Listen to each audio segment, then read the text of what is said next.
আওয়ামী লীগকে কামব্যাক করানোর জন্য ইন্ডিয়া প্রয়োজনে হাজার কোটি টাকা ইনভেস্ট করবে। আওয়ামী লীগ যদি কখনো ক্ষমতায় আসতে পারে, এই গণ অভ্যুত্থানকেই ষড়যন্ত্র হিসেবে, দেশদ্রোহী হিসেবে চিহ্নিত করে এর জন্য কিন্তু অনেককে বিচারের কাঠগড়ায় দাঁড় করানো লাগে। টের পাচ্ছেন না? কেউ দল গঠন নিয়ে ব্যস্ত আছেন, ধান্দাবাজি নিয়ে ব্যস্ত আছেন, ক্ষমতায় যাওয়ার জন্য ব্যস্ত আছেন। অথচ যেই ফ্যাসিস্ট শক্তির বিরুদ্ধে আমরা লড়াই করলাম, সেই গণহত্যাকারীদের বিচারের দাবিতে কোনো দলের আওয়াজ নাই। বরঞ্চ সবাই তাদেরকে রাজনৈতিক স্পেস দিতে চায়, আগামী নির্বাচনেও সুযোগ দিতে চায়। নাটকীয় কথা বলছে যে নির্বাচনের মাধ্যমে আওয়ামী লীগকে ব্ল্যাক আউট করো। আরে পাগলা, এই 5 বছরে এই দেশের মানুষ এতটা মন ভোলা, এইবার হয়তো আওয়ামী লীগকে কোনোটা ভোট দিবে না, কিন্তু বাংলাদেশের রাজনৈতিক কালচারে আওয়ামী লীগ এবং বিএনপি 5 বছর পর পর ক্ষমতা এসেছিল, এবং যারাই যখন ক্ষমতা এসেছে তাদের নেতা কর্মীদের চাঁদাবাজি, দখলদারি, মানুষকে জিম্মি করা, হয়রানি করা, মাস্তানি করা, গুন্ডামি করা, এইগুলোর কারণে 5 বছর পরে কেউ জনপ্রিয়তা ধরে রাখতে পারে নাই। সুতরাং এখন যদি বিএনপির বিকল্প আরেকটা শক্তিশালী রাজনৈতিক দল করে না উঠে, ওই আবার আওয়ামী লীগের আসার কিন্তু সুযোগ থাকবে। আওয়ামী লীগকে কামব্যাক করানোর জন্য ইন্ডিয়া প্রয়োজনে হাজার কোটি টাকা ইনভেস্ট করবে। কাজেই এই গণ অভ্যুত্থানকারী আহত নিহত শহীদ পরিবারের সামনে থেকে একটা কথা বলছি, আল্লাহর রাস্তে যার ধান্দাবাজির রাজনীতির এজেন্ডা ভুলে এই গণহত্যাকারীদের বিচারের দাবিতে, আওয়ামী লীগের বিচারের দাবিতে সবাই সোচ্চার হন। আওয়ামী লীগকে এদেশে রাজনীতি তার মাথা চারা দিয়ে উঠতে দেওয়া যাবে না।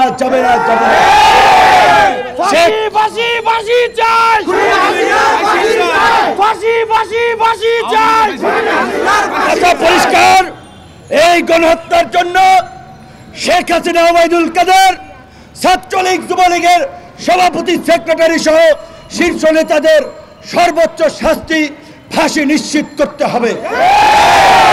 আন্তর্জাতিক অপরাধ ট্রাইব্যুনালে একটা ট্রাইব্যুনাল গঠন হয়েছে, ট্রাইব্যুনাল গঠন হওয়ার দরকার ছিল অন্তত 20টা, হয়েছে একটা। কি বলবো, থুতু পরে ফালাইলে তো বুকে পড়ে। সরকারকে ন্যাংটা করতে গেলে তো নিজেরাও লজ্জিত হই, যেই কারণে অনেক কিছু বলতে পারি না।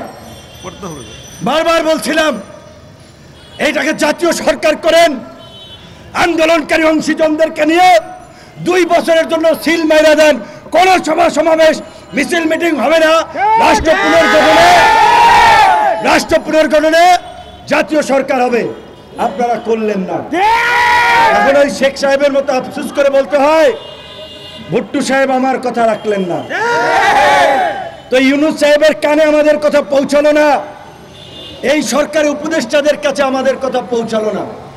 এখন রাজনৈতিক দল নির্বাচনের জন্য তারা দিচ্ছে, কেউ বলছে 6 মাসের মধ্যে নির্বাচন দেন, কেউ বলছে এই বছর ডিসেম্বরের মধ্যে নির্বাচন দেন, আপনাদের ক্ষমতায় থাকার দরকার নাই। কথা যে বলছে তার পেছনে কিছু যৌক্তিকতা রয়েছে। 5 মাসেও আপনারা চমক দেখাতে পারেন নাই। এই রকমের একটা এক্সপিরিয়েন্স অ্যাডভাইজারি বডি, তাদের কাছ থেকে এটা প্রত্যাশিত ছিল না। এই যে 100 শতাধিক পণ্যের যে ভ্যাট শুল্ক বাড়ালো, রোজা আসছে দেখবেন দ্রব্যমূল্যের দাম আরো বাড়বে, জনগণকে ঠেকানো যাবে না রাস্তায় নামানো থেকে। আর যারা দ্রুত নির্বাচন চায় তারা তো কাজে লাগাবেই। নির্বাচন হয়ে গেলেই কি নতুন বাংলাদেশ গড়ে উঠবে? এই সরকার যদি রাষ্ট্র সংস্কার করতে না পারে, নির্বাচিত সরকার সেভাবে পারবে না। রাজনৈতিক সরকার অনেক কিছু চিন্তা করে, রাজনৈতিক স্বার্থ সুবিধার দিক থেকে অনেককে তুষ্ট করতে গিয়ে তারা অনেক সিদ্ধান্ত নিতে পারে না, যেটা এই সরকার পারত। একজন পিকে হালদার 10,000 কোটি টাকা নিয়ে গেছিল, এক এস আলম 14টা ব্যাংক খাইয়া ফেলাইছে। সালমান এফ রহমান এক জনতা ব্যাংক থেকেই প্রায় 30,000 কোটি টাকা ঋণ আপনার মওকুফ করে তসরুফ করে সুযোগ সুবিধা নিয়েছেন। এই রকমের মাফিয়ারা তো মিনিমাম 50টা আছে, যে এই 50 মাফিয়াই প্রায় দেশের ব্যাংক থেকে আর্থিক খাত থেকে অন্তত 2-4 লক্ষ কোটি টাকা গায়েব করে দিয়েছে। তাহলে যাদের রক্তের বিনিময়ে, ত্যাগের বিনিময়ে, প্রাণের বিনিময়ে আমরা এই নতুন বাংলাদেশ পেয়েছি, আমরা রাজনীতি করছি, এমপি হওয়ার স্বপ্ন দেখছি, সরকার গঠন করার স্বপ্ন দেখছি, একজন বিশ্ববিদ্যালয়ের ভাইস চ্যান্সেলর হচ্ছেন, সচিবালয়ে সচিব হচ্ছেন, পুলিশের আইজিপি হচ্ছেন, ডিআইজি হচ্ছেন, এদের কথা কেউ ভাববেন না? সবাই নিজের ধান্দায় ব্যস্ত হয়ে যাচ্ছেন, কিন্তু এইটা কথা ছিল না, ভুলে যাবেন না। ইতিহাস বড় নির্মম এবং নিষ্ঠুর, ইতিহাস কাউকে ক্ষমা করে না। যদি এই শহীদ এবং আহতদের প্রতি অবহেলা করা হয়, তাদের যথোপযুক্ত সম্মান নিশ্চিত করা না হয়, আবার আমরা সংকটে পড়ব। সেই সংকটে সবচেয়ে চরম মূল্য দিতে হবে রাজনীতিবিদদেরকে। কাজী রাজনীতিবিদদের উচিত এই বিষয়ে জোরালো ভূমিকা পালন করা। আমরা বলেছিলাম যে এই সরকার আন্দোলনকারীদের চিকিৎসা সহায়তা নিশ্চিত করার পাশাপাশি এই গণ অভ্যুত্থানে যারা গণহত্যা চালিয়েছিল, বিচারের মাধ্যমে তাদের ফাঁসি নিশ্চিত করতে হবে।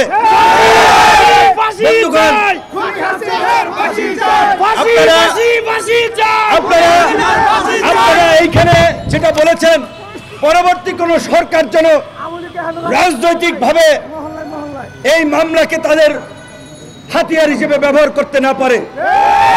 এই জন্য বলছিলাম বন্ধুগণ, ইতিহাস বড় নির্মম এবং নিষ্ঠুর। ইতিহাস কখনো হিরোকে ভিলেন বানায়, কখনো ভিলেনকে হিরো বানায়। 75-এর মেজর ডালিম, কর্নেল রশিদ সহ অনেকে সেই সময় কিন্তু জাতির কাছে হিরো হয়েছিলেন। পরবর্তীতে কিন্তু 42-43 বছর পরেও অনেকের কিন্তু ফাঁসি কার্যকর করা হয়েছিল। ভারতের পৃষ্ঠপোষকতায় আওয়ামী লীগ এখানে ইন্ডিয়ান হেজিমনি কায়েম করে মুক্তিযুদ্ধের নামে এই জাতিকে বিভক্ত করে শাপলা চত্বরে আলেমুল আমাদেরকে আপনার দিয়ে শাপলা চত্বর বানাম, এইদিকে আর একটা গণজাগরণ মঞ্চ তৈরি করে জাতির মধ্যে একটা স্পষ্ট বিভক্তি তৈরি করেছিল।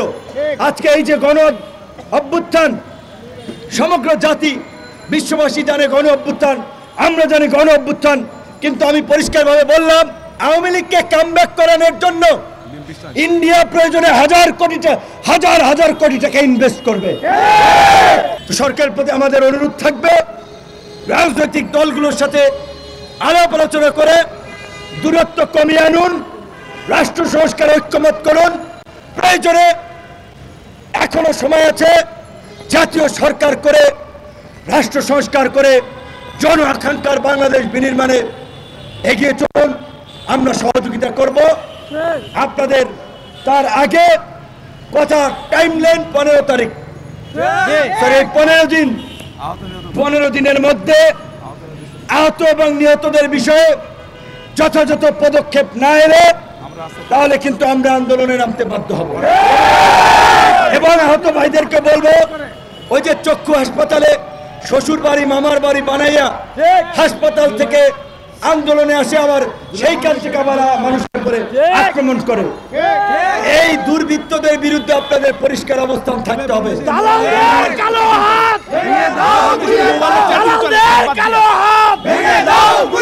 আপনাদের সকলের সুস্বাস্থ্য উজ্জ্বল ভবিষ্যৎ কামনা করি। কথা অনেক বলার আছে, বলতে পারি, সেটা তো আপনারা দেখেছেন, আপাতত বলছি না। ওই যে বললাম, থুতু উপরে ফলাইলে বুকে পড়ে। সরকারকে ন্যাংটা করতে গিয়ে নিজেদের লজ্জিত হই, কিন্তু বেশি দিন এটা আর সহ্য করব না, এটাও বলে দিলাম।